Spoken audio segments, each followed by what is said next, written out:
what we all need to be very clear about, this is all about China.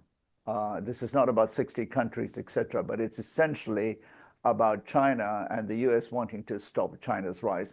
This has been said very clearly by the US administration's key economic advisors, etc.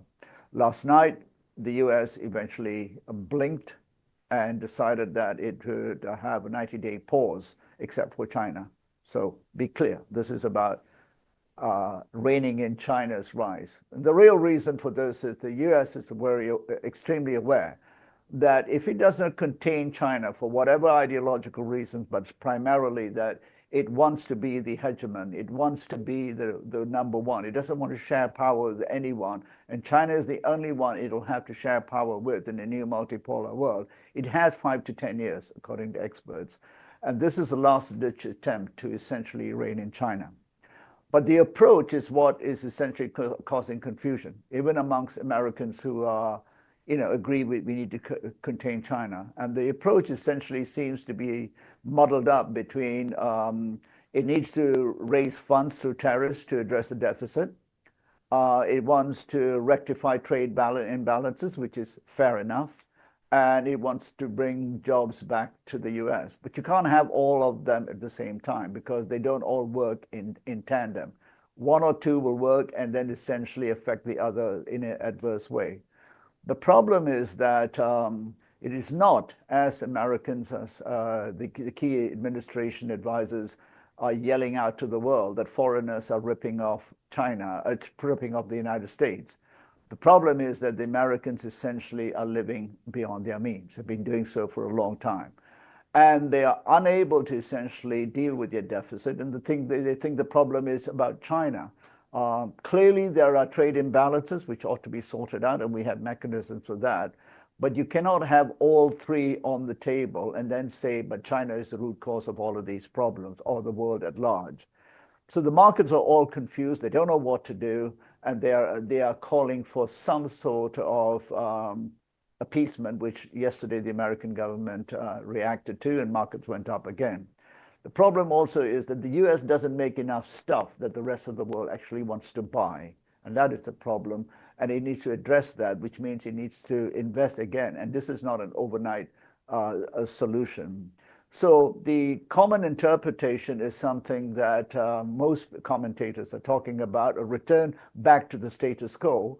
And in this little podcast, I like to essentially argue that the return to the status quo is not the answer either, because you have what this is showing us as once in a lifetime, and you can call that the first time in 80, 90 years since the Second World War, etc., a recalibration of the global economic system, the understanding that the political, geopolitical economy is all going to be reconfigured, and that the current model is run out of runway.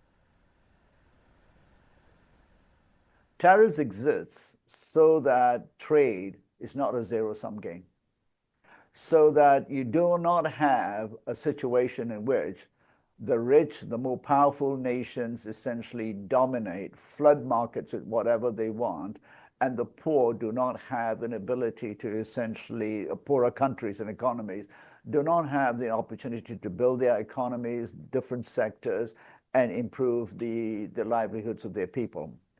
So tariffs exist so that everyone feels they got something out of a deal. I mean, that's what the word trade. Trade is not, you get the same as I do. Trade is about you're happy with the conditions of this, because at this point in time, you're happy to take this amount.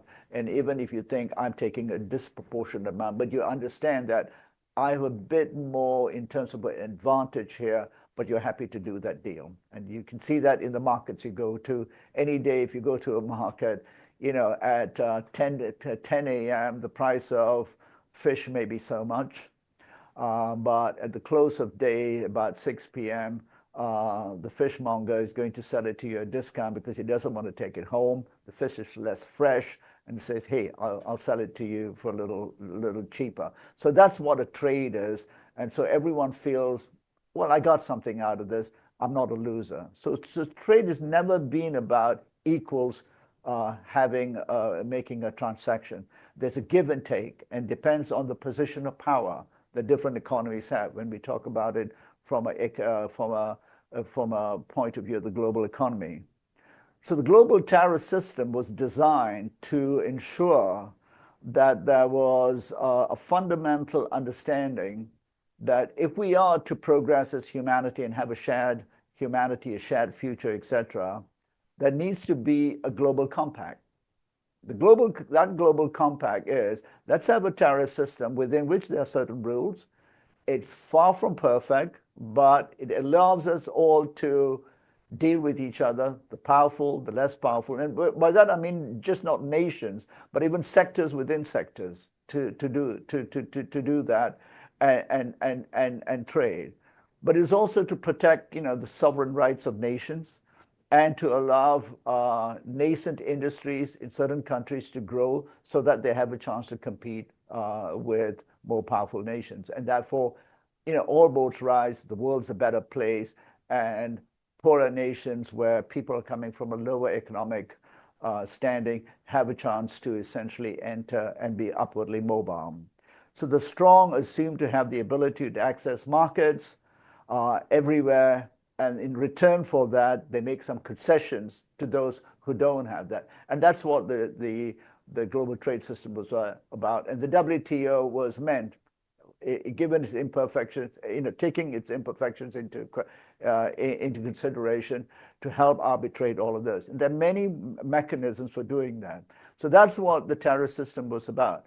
And it's not about allowing the rich to exploit others or punishing the poor and keeping them where they are. That's why tariffs exist, and it was a mechanism for negotiations. And the current system, which the United States has decided on, was no negotiations. We're just going to punish everybody because you're ripping us off. This is far from the reality. And many would argue that if there was a ripping off taking place, it was essentially the Americans ripping off everyone because of the exorbitant privilege of the dollar, which is a topic for further discussion. But most people understand the Americans can print money, most of us cannot, which in turn created the problem of its excessive debt, which is the ability for Americans to buy things which even they don't need quite often, excessively consume and create debt because Americans can print money, not just in terms of household debt, but national debt as well. The truth is that the US is spending more than it produces, right? It is no more a producer where, it was able to essentially attract buyers from all over the world. It still does in certain goods and services, but it is a bigger consumer. It's spending more than it produces. And as I said, this is not just at the household level, but also the national level. And it should be said in passing, but this is a larger question, it spends too much on wars. Continuous wars essentially is spending, it creates debt as well, but it benefits a small segment of the US economy, but not the blue collar workers, et cetera, except those perhaps working in industries related to the defense industry. So the US calculus is that if you have a surplus, then you have a weaker hand. And that is probably correct when it comes to smaller countries like Singapore. And this weekend, the Singapore Prime Minister went on TV and I think in a 5-minute video talked about everything has changed now. We Singaporeans have to change, but the rest of the world has to change as well. And he was speaking from the point of being a realist, that we're too small. We can't retaliate to the United States. What we're going to do. And that's probably applicable to most countries. And that is what the US administration, in terms of wanting to send a message, was saying, but remember, the problem for the United States in their minds is China. We can punish all of you because we're number one. So the message from the US was, we want to remind all of you we are number one. We're taking on China. China, please get the message and please bow. China will not do that. So the rest of the world has no means, even if they disagree with the United States, to fight back. They have no means. So in this case, most countries cannot retaliate. So they bow to the US. The US achieved its key objective, which is to remind the world we are number one. But this is not, but this doesn't apply to China. China can do a lot of different things. Also, its political system is very different. And I won't go into all the details, but even today, China Daily published a really interesting article giving lots of economic data about why China can withstand all of this. It's prepared for this for the last 5 years, etc. But the US is, of course, for those who are aware, for every dollar the Chinese spend on American goods, I think the Americans spend $5 on Chinese goods. So that's the imbalance. And the Americans thought we could bully China into this. But actually, that is not the major part of the Chinese economy anyway. So the American view is a bit narrow in not understanding this. So this is the traditional view. But we need to understand that what is happening today is actually inevitable. The can has been kicked down the road for decades, believing that somehow the world will thrive through excessive debt. And very importantly, this message that the American consumer is the most important consumer in the world. And if the Americans stop consuming, then the world economy is in turmoil. That is a rather archaic view. But to give, be sympathetic to the Americans consuming excessively is not good for America, etc., which then tells us a larger story that we have a world economic model, and which is not being mentioned at this moment by most economists as they analyze this, because most people want to go back to last year. But as we know, we've all understood that the economy that we've had is essentially unsustainable because excessive debt. But what's the excessive debt all about? It's premised on promoting relentless consumption. So one of the things that no one's talking about, and which is why I wanted to provide a different take, we all know that excessive consumption is the route to catastrophic outcomes for the world. It is an end game that we do not want to have. So let's connect the dots and understand that where we are now is that the extreme capitalist model, which, I'm not going to rant against it, but which has had benefits, has also created now extreme outcomes that can no longer be sustained. One we know is that consumption-driven growth has created externalities, creating all the existential threats that we are aware of, and no one's talking about climate anymore. Apparently, it's not related to these things, but it is fundamentally related to this: food consumption, externalities, biodiversity loss, all related to excessive consumption. Excessive consumption in the US has created massive debt, but it's also creating the same around the world. So what this is about is essentially also an opportunity for the world to recalibrate. And I think here is an opportunity for the rest of the world to recalibrate and say, well, why are we trading? What are we trying to trade with? And how do we now look at self-sufficiency, but at the same time connect it back to the need to redesign our economies, which are not framed around what was the American model of you buy things you don't need, you create debt, you consume excessively, and you just externalize the cost. So this, for me, is the real thing that we need to think about. And the panic at the moment is not the disease itself. The disease is much deeper, and the disease has root causes, and that root cause is overconsumption based on just build a debt, household debts and national debts. So that's really something that I think most people are missing in this bigger discussion. We're at the end of the road of you can call it 100 years, 70 years post-Second World War, end of the road of that economic model, because the 800-pound gorilla, the United States, essentially has no other economic model. And now it has struck very hard, and they know the deficit something needs to be done about it, or they're going to continue to have this problem. And Donald Trump says we need to deal with the deficit, but as I said earlier, he's muddled all the things together, bring the jobs back, we need to do the trade imbalances, etc. Fundamentally is the American economy, which was viewed as the emblem of how capitalism works, is run out of steam, because that economic model cannot sustain itself any further. We have to understand the motivation for the Trump, the U.S. administration is sadly rooted in its sense of exceptionalism. We are the special ones. We are the superior race, and dare I say, it's even, if you look at the current administration, it's extremely supremacist in its makeup. You just need to listen to what the top administration people speak about, the language they use. The vice president over the weekend referred to Chinese peasants making things for us. I mean, this is all, 19th century language. So the foundations of this is an administration that is supremacist, exceptionalist, and believes we have to be number one, no one else. So now to your question, and having got that sentiment, they've muddled all these things up. But the silver lining is they've done us all a favor. It's not intentional, unintended consequences, but they reminded the world that, wow, we've got a nation that believes it's so powerful.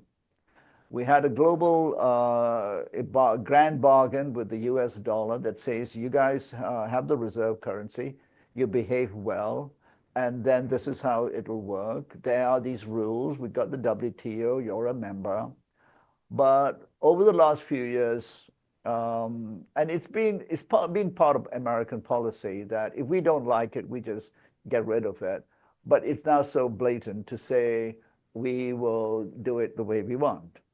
And so the world has finally woken up. So in that sense, I think the current administration has done the world a huge favor. It has said we will be number one. We will not tolerate any sense of cooperation with others that is not subservient. That is the warning to the 60 countries. If you bow, then you have paid allegiance to the emperor. We will be your friend, but you must play by our rules. So the world, I think, and the Singapore Prime Minister's video is telling. Singapore is a strong ally of the United States. As that economic miracle that many of us look up to, a small nation, essentially has always played a very careful line in between. For the Singapore Prime Minister to say, game's up, everything's changed, we need to do something different. It's basically saying we cannot carry on with this game because when push comes to shove, they punished us. As small as we are, don't have a stronger hand, they punish us. We will have to form different links, different relationships. We have to remodel our economy. We have to look at things differently. I think it was very bold. Within a week of the few days of the tariffs, the Singaporean Prime Minister saying, okay, everything's changed. So in that sense, absolutely, the Trump administration has done the world a favor. Self-reliance, new networks. But I want to come back to, can the rest of the world understand that we are in a new era because that old model of consumption, debt-ridden growth is essentially over, and societies cannot survive with this. You have to look at it very differently. Now, I will also say that the only country that hasn't blinked is China, because China is the target of all of this. So in that sense, as much as the Americans have done us a favor by telling the rest of the world, you guys better pay obedience to us and should taken the mask off, no one wants to essentially respect a bully. They might have to bow a little, but most will say, okay, we'll bide our time, we'll see. And I think the Singaporean Prime Minister's message was saying, come on, world, let's all get together, not against America, but we have to start to look at how we reconfigure things. And I'm hoping some of the things I'm saying will be part of people understanding what the reconfiguration needs to look like. The final point I'll make in this is, but China has always also done the world a favor. China has basically said, we are powerful enough to take the hit. We are strong enough. There is geopolitical, great power rivalry, we all know that. But if China had blinked too, what was it doing? It was basically saying we all essentially pay allegiance to the emperor. China was not going to do it because it's a proud civilization, as is India and other places. But in this list, China was targeted. And I think the Americans miscalculated and thought the Chinese would essentially bow. They will not bow to this. And today's article in the China Daily is a great example of the foresight and the planning that has gone into all of this. I'm not saying that there are not trade practices which China needs to refine, reforms, and all of that. All of that we know. But there are platforms to do this without trying to hurt the whole world. So China's done us a favor by not blinking, by saying the world is not just the United States. We will not pay allegiance just to the supremacists. But it's also done a favor by essentially telling the rest of the world, we all need to start to think again. So in that sense, as they say in sports, China took one for the team. One other thing that's not mentioned at all in all of this trade, the tariff debate, is that much of this discussion has been about merchandise, things you grow, you process, you produce, etc. So it's what is called the sort of merchandise trade deficit.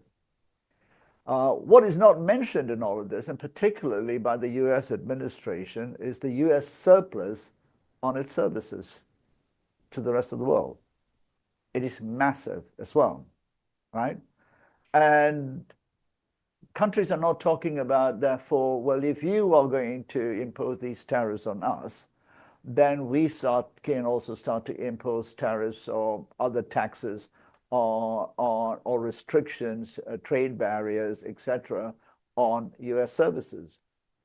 Today, the US economy, if I'm not mistaken, is something like 75% services. These are essentially non-merchandise services and revenue that the US earns. Where does it mainly come from? Guess what? Big tech companies, technology, from the internet and the cloud services that US companies dominate. And not to mention also US companies' franchises and essentially royalties being paid around the world. These are all also things that other countries could essentially take on the US. The difficulty is they feel they have a weak hand. But if countries came together, then the US needs to understand they can also retaliate. But it's not what we want. What the US needs to understand is, on the services side, the rest of the world is essentially playing the game with you and allowing American companies to have access to all their markets. So sometimes the Americans complain that in the Chinese market is closed to certain, things like Google, etc. Well, the American market is closed to not just Chinese companies, but many other countries, Japanese steel firms, etc. So all countries play this game, and we're supposed to have an ability to negotiate it rather than create essentially a massive turmoil, which, very importantly, doesn't affect people like me as much as the poor people. So I've been talking to people I know in Cambodia. I mean, this is a massive impact right down to the village level if these tariffs are imposed on Cambodia, rice and agricultural produce. Typically, they're not high-value products as well. So it's very important to understand that on the services sector, the Americans essentially have a surplus with the rest of the world.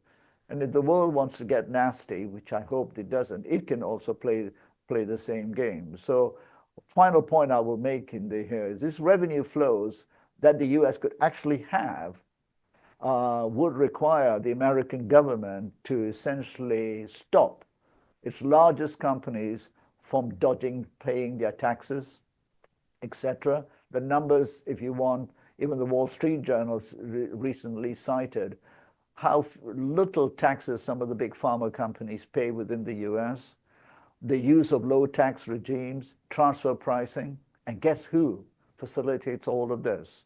The leading American service companies in the accounting industry, in the legal side, and all of those. So those are also important things for us to understand, that the world is now ripping off the United States.